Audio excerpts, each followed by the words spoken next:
Een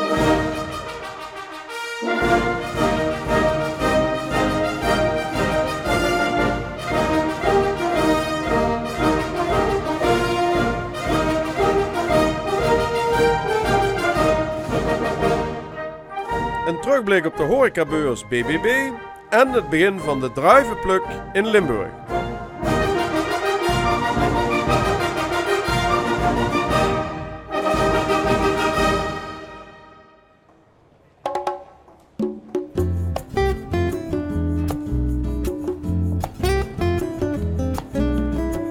Ja, op de horecabeurs BBB en Folie Culinaire, daar kun je van alles en nog wat proeven. Echt iets voor gastronomen en met name voor de vakbranche. En je kunt bijvoorbeeld ook rijdend eten. Ja, hier niet in het Mac zelf, maar gewoon op straat, al proevend van het ene restaurant naar het andere. De gouden tijden van de horecabeurs in Maastricht liggen al jaren achter ons. Geen extra paviljoens meer naast overvolle beurshallen en niet meer massa's mensen uit heel het land. Tegenwoordig vindt de beurs plaats in oktober en niet in januari zoals vroeger het geval was. Het nieuwe bestaansrecht wordt gezocht in de EU-regio. Jullie hebben nu inspanningen gedaan om toch deze beurs weer nieuw leven in te blazen in feite. Dat klopt. Wij zijn heel kritisch gaan kijken naar het model beurzen. Dat doen we altijd. Een beurs is een onderdeel van een totaalcommunicatie. Wij willen die totale communicatie voor onze klant beetpakken. Dus we hebben vooral gekeken naar de kwaliteit. En dat heeft ervoor gezorgd dat we 3 jaar geleden hebben gezegd, we gaan die beurs verplaatsen. Iedereen zei altijd, als je een beurs verplaatst, dan maak je hem dood. Wij hebben hier bewezen dat we door nadrukkelijk naar die kwaliteit te kijken, de beurs te verplaatsen naar het najaar, een andere productvoering toe te laten, dat we weer in een ontwikkeling zitten. Ja. Merk je dat ook aan de toeloop van bezoekers? Dat merk je aan de toeloop van de bezoekers. Daar waar we een dip gekend hebben door legio-factoren, zie je nu een sterk stijgende lijn. En hebben we gezegd, laten we daar ook eens het internationale component bij pakken. Dus over de grens heen kijken. De Belgische bezoeker is voor ons interessant. De Belgische exposant is voor ons interessant. Dus als MEC, maar zeker als BBB Folie Culinaire, moeten we internationaliseren.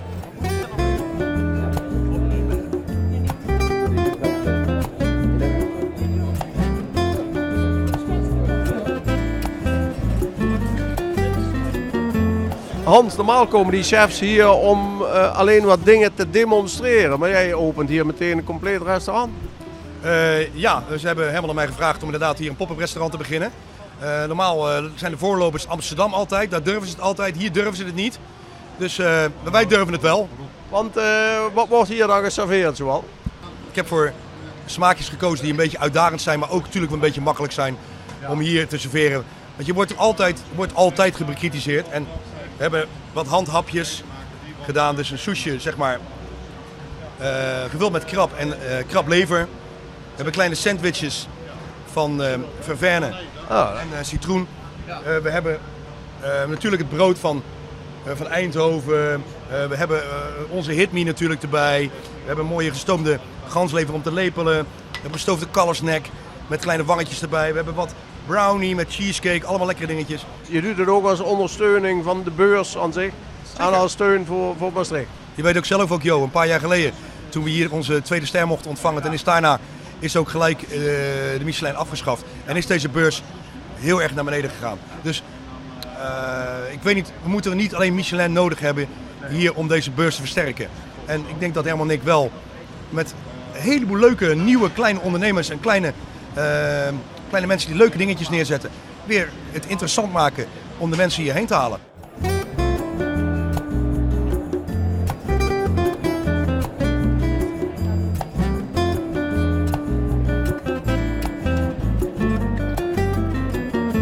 Alors vous êtes de Marseille, Exactement, n'est-ce tout à pas? fait. Et j'ai compris qu'après 1 an, vous avez déjà gagné une étoile Michelin, non? Exactement, oui. Au bout de quelques mois d'ouverture, nous avons eu une étoile au Michelin. Nous avons été aussi salués par le guide jaune, aussi par le Goemio, Oui. par le World Organizer. Oui, on a eu de nombreuses récompenses. Et beaucoup de monde chez vous? Dans le restaurant? Dans le restaurant, oui, il faut compter à peu près 15 jours de délai de réservation pour la semaine et 1 mois et demi pour les week-ends. Et qu'est-ce que est votre style personnel? Je pense que parfois, lorsqu'on cuisine, on fait des choses qu'on a déjà vues ou qu'on a déjà lues ou des fois goûtées. À un moment donné, il y a quelque chose qui se passe dans la vie d'un homme où il y a un changement très naturel qui se fait. Maintenant, je fais ce que je suis. Je fais ce que je réalise.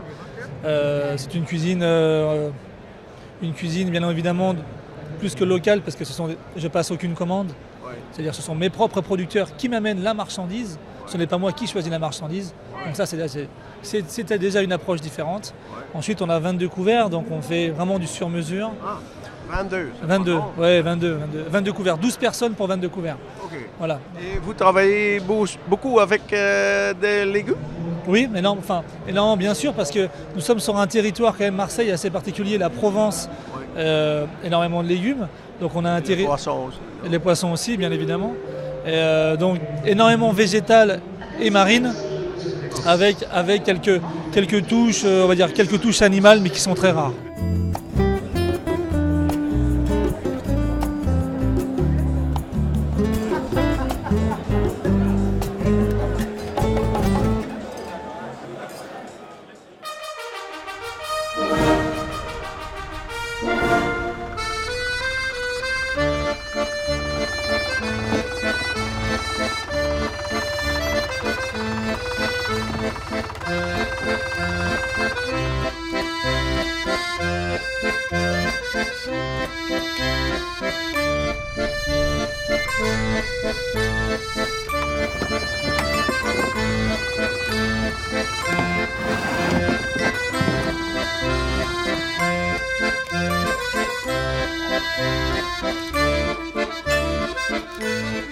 De komende paar weken zal er volop geoogst worden in de Limburgse wijngaarden. Dit weekende zijn ze al begonnen in Veilen bij Sint Martinus.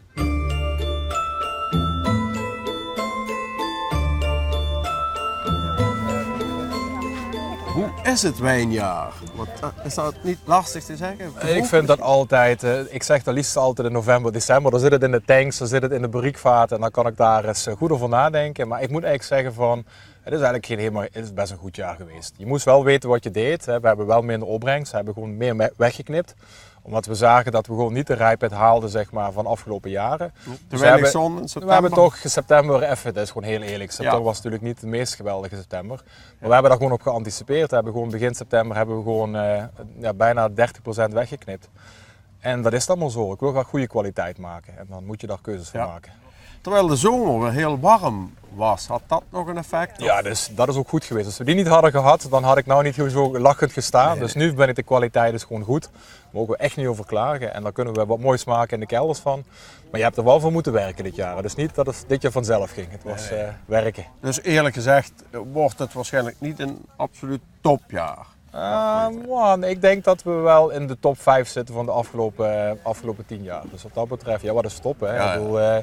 Maar ik vind wel dat we goed zitten qua smaak. Ik vind de smaak altijd het belangrijkste. Als je op een druif koud, dan denk je, ja, die kwaliteit is gewoon goed. En nu zijn de geleerden, de wijndeskundigen, ja, je bent er zelf ook een als oenoloog. Ja. Oenoloog is toch een van de weinigen. En ik spreek zeg maar wijndeskundigen, vinologen die helemaal achter jouw druiven staan. Want dat zijn andere druiven dan de normale klassieke we hebben ze druiven. allebei. We hebben ze uit de klassiek en ja. nieuw staan. En ik vind dat juist ook wel mooi. Ik hou niet zo van hokjes. Okay. Ik ben een wijnmaker die open staat voor nieuwe dingen. Maar die ook respect heeft voor het oude vertrouwen. En dat probeer ik te combineren. En ik vind juist dat je daardoor zeg maar juist hele mooie, verbluffende dingen kan maken die mensen ook niet meer verwachten in Nederland. Dat vind ik wel leuk. Vooral met rood. Ja, ik vind het juist leuk om dan toch even een andere inhoek te kiezen en een andere, gewoon anders te denken. Ik denk dat er niks mis mee is, toch?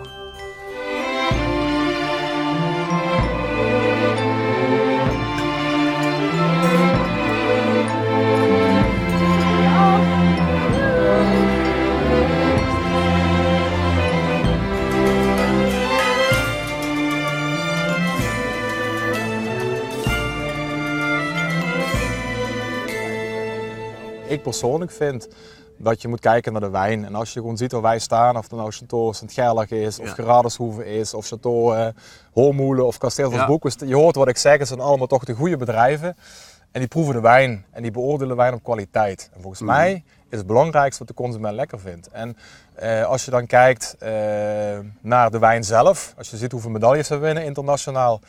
En als de mensen het lekker vinden, dat vind ik het belangrijkste. Ja. En of dat nou van Pinot Noir is gemaakt of van Monarch, is dat zo belangrijk dan? Volgens mij is de kwaliteit en de smaak het allerbelangrijkste. En dat zijn druiven die eigenlijk ontdekt zijn in laboratoria in Duitsland en in Zwitserland? Het zijn in principe kruisingen. Hoe zeg maar, ook een Pinot Blanc en een Pinot Gris en een Pinot Noir ook zijn natuurlijk broertjes van elkaar, zeg maar. En zo is eigenlijk ook zijn deze ras, want dit is zeg maar een kruising van een Cabernet Sauvignon. Dus zeg maar de traditionele Cabernet Sauvignon is gekruist met een ander ras. En zo krijg je zeg maar steeds nieuwe kruisingen. Om een beetje een idee te geven, er zijn 11.000 rassen op de wereld. 11.000. Ja. En het is misschien wel leuk als je kijkt, als je naar Griekenland op vakantie gaat, of naar Catalonië, of naar Italië. Daar staan hele andere druivenrassen dan bijvoorbeeld in de Bourgogne, om maar eens wat te noemen. Dat heeft puur te maken dat elke streek heeft denk ik rassen staan die passen bij de streek zelf. Ja. En wij zijn hier op zoek naar de rassen die hier passen. En of dat nou dadelijk een Pinot Noir is, wat we ook hebben staan, of een Monarch is, ik vind dat niet zo belangrijk. Nee. Maar dat is mijn mening.